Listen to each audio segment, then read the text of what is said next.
Today's reading is Spamton from the Sillypedia Wiki. Spoilers ahead!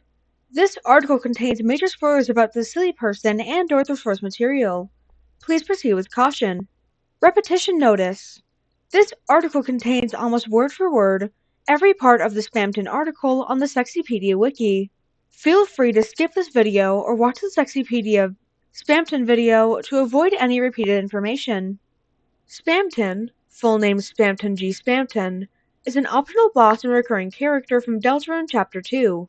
His character at first seems to just be a parody of spam emails and puppet accounts. However, if the player chooses to progress his story, he is revealed to have a more complex character that has endeared him to fans and promoted him to arguably the first established Tumblr silly man.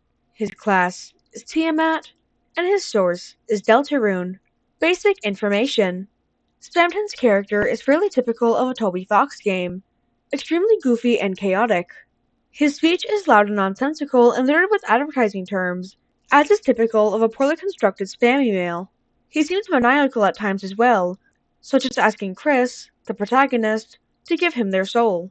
However, an investigative player may gradually find hints that Spamton has something more going on, between his rare moments of lucidity and recollections from various NPCs. Eventually, his backstory can be pieced together. Before the events of Deltarune, Spamton was an unsuccessful spam advertiser with a dream of becoming a big shot. At some point, he was found by someone who miraculously boosted his sales and helped him achieve his dream. Later, however, the stranger who had been helping him disappeared entirely, leaving Spamton's sales to plummet. Spamton was rejected by his former associates and became a nobody living in a dumpster. His role in the actual game varies depending on which route the player takes. In the normal route of Chapter 2, Spamton is first met in a short and seemingly one-off battle, but can be optionally fought again later in a stronger form, Spamton Neo. In the alternate route, the Snowgrave route/Weird route, Spamton Neo instead serves as the final boss of the chapter. Either way, Spamton Neo is generally considered the most challenging boss in Chapter 2. More information can be found on his Deltarune wiki page. Archetypes. Fourth wall blurring.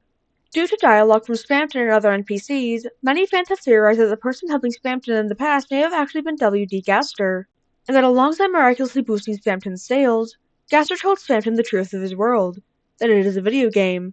This coincides with the theory of Gaster telling Devil the same information. It's not that hard to read into Spamton's dialogue in a fourth wall way. For example, his main struggle throughout the chapter of not wanting to be a puppet anymore can easily be seen as him trying to escape from the game's script and predetermined events. There are also some moments that could be seen as calling out to the player, such as him performing for an invisible audience during his battle. Theorizing further than this is almost entirely speculation, though, due to most of his character being so cryptic and nonsensical. Angst/lonely. Spamton's time with the stranger helping him seems to have corrupted him in some way, leaving him desperate and unstable, as well as visually glitched. Additionally, he mentions friends that he lost due to his success/downfall, and particularly reminisces about someone named Mike. He doesn't get a happy ending either. The best he gets is a solemn acceptance of the fact that he can't escape being a puppet after all. All in all, he's the perfect subject for angsty fan comics and animatics. Animal theming. Sometimes associated with bird motifs, having a past connection with the more obviously avian swatch, his long nose possibly resembling a bird/rubber ducky beak, and having what are essentially blue eggs called peepees. This metaphorically ties into his desire to fly, i.e. become free, in order to reach heaven, and in his Neo form, he gains wings. In fan art, some take this up a notch and give him feathers, despite being a puppet. Chaos Lord. A downplayed example, as unlike Devil, he is not intentionally trying to be chaotic or a troll. However, between his madness, his glitchy speech, his many weird attacks, and the whole aura of strangeness around him, he comes off as pretty chaotic nonetheless. This is especially shown in a weird playthrough, where he takes over Queen's mansion and litters it with spam ads, changes all her portraits to portraits of himself, and fills the place with his mysterious peepees, strange and unexplained objects in the shape of blue eggs. Distinctive voice/quotable catchphrases. Spamton is one of the very few characters in Deltarune to have voice lines, which are featured in the background of his battle themes. Now's your chance to be a big shot. Literal voice aside, his written dialogue is also typed in an incredibly distinct way, mixing all caps with bracketed words, with typos and late speak. When voice acted by fans, he tends to be given the voice of a stereotypical infomercial host and/or a New Yorker salesman, with various glitchy distortions. Some of his other lines are also quoted in a mimetic sort of way, such as, hyperlink blocked, I can make my hands into phones, and pretty much anything to do with Cromer. LGBTQ+. According to an in-character Q&A during the Spamton sweepstakes, he is pansexual. In one of his answers, he said that he would date anyone, regardless of gender, as long as they have money. Perpetual smiler. He is almost always seen with a massive grin on his face. Retro. Fitting with the old internet aesthetic of the cyber world, he is based on spam email puppet accounts and clickbait ads, and has a specific association with the year 1997. In addition, most voice headcanons make him sound like an energetic salesman from the 80s and 90s, and his bracketed text is frequently interpreted as being ripped straight from old commercials. Well-dressed/suit guy. His normal form wears a suit, and possibly bow tie, as there is an item in the game called Big Shot Bow Tie, and Spamton himself sells bow ties. Theme song. His battle themes, Measure Chance to Be a and Big Shot. Big Shot in particular is a fan favorite song of Chapter 2. Enough so that the latter song has had lyrical covers by men on the internet and Juno songs, with a mashup of both lyrical covers also existing in a cover from Tammy Dryan.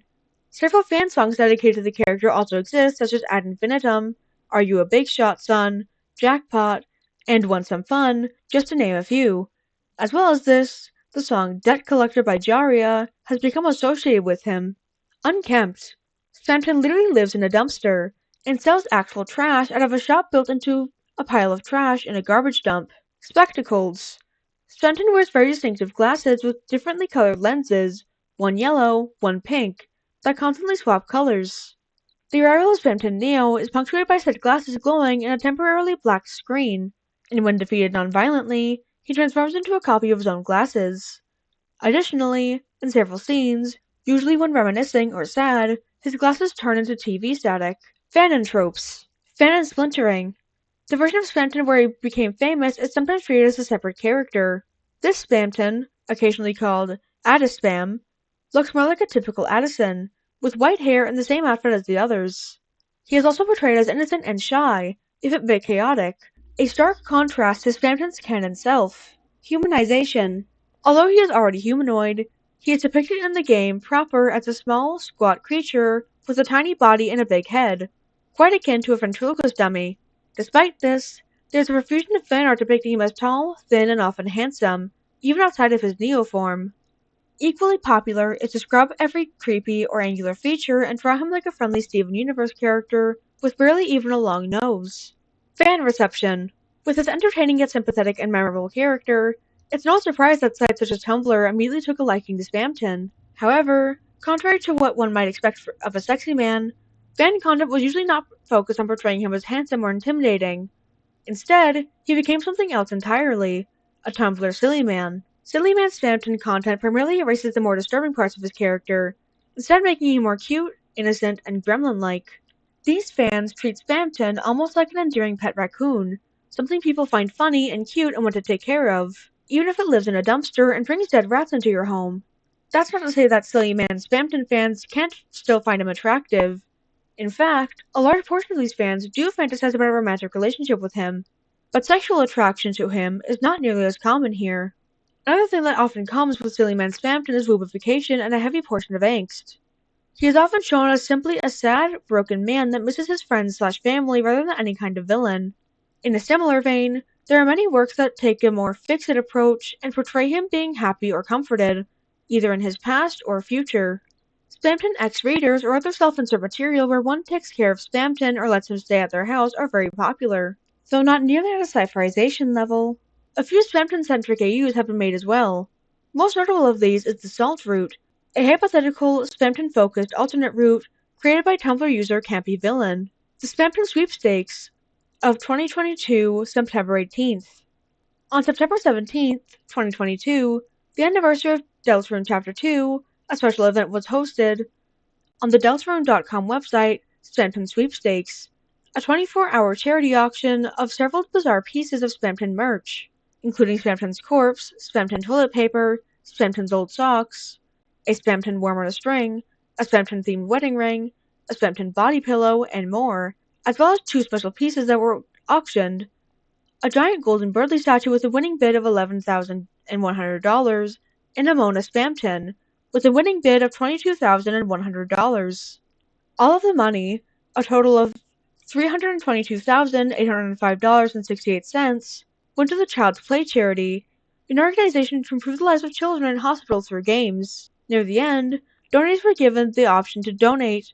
To decide Spamton's fate, you could donate towards his freedom or towards his silence, with freedom ultimately winning. The sweepstakes was also something of an ARG, with many secret elements scattered through the Deltaroom.com website providing what seemed to be hints about the plot of future Deltaroom chapters. The sweepstakes had a finale on the 18th in the form of a live stream on the Fangamer YouTube channel where the winners were announced, the whole thing being a little over half an hour long. Of course, it wasn't just that. It was a sort of horror production with purposeful VHS distortion in the style of shows and commercials from the late 20th century, produced by the Radio TV Solutions team. The stream was also an experience to be sure, but the part we want to highlight here is that midway through the stream, Spamton A. Spamton and Spamton B. Spamton, who are established to be actors imitating Spamton within the context of the stream, sing a song about accepting that they will die within an hour. The stream ends with Spamton A. Spamton running off set, coming out of a sewer, and desperately trying to call Spamton, presumably the real one, on a payphone, but something unseen ambushes the man and he is presumed dead, as we see a shot of the phone hanging from its cord and a dial tone plays.